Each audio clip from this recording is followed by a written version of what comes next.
உயிர் தொலைனா மச்சான், எனக்கு பதிலா நீ சொல்ற. நோ மச்சான், அவங்க வேலையை அவங்க தான் பார்க்கணும். இல்லடா வந்துட்டாலே.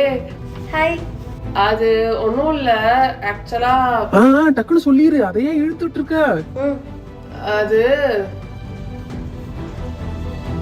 ஆதி அண்ணா சீனியர் இருக்கார்ல, அவர் உன்னை லவ் பண்றாராம். உனக்கெல்லாம் போய் ப்ரொபோசல் வருது பரவ சொன்னதுக்கு அப்புறம் எனக்கு செம்ம சிரிப்பு. எப்படியோ உன்கிட்ட சொல்லிட்டேன் மச்சான், வேலை முடிஞ்சுடா. அப்புறம் நீ அவர் லவ் பண்றியா இல்லையான்ட்டு டேரக்டா அவர்கிட்டே போய் சொல்ற. இந்த மாமா வேலை செட் ஆகாது. பை. அதுக்கு என்ன நீ அப்படி சிரிச்சிட்டு போற?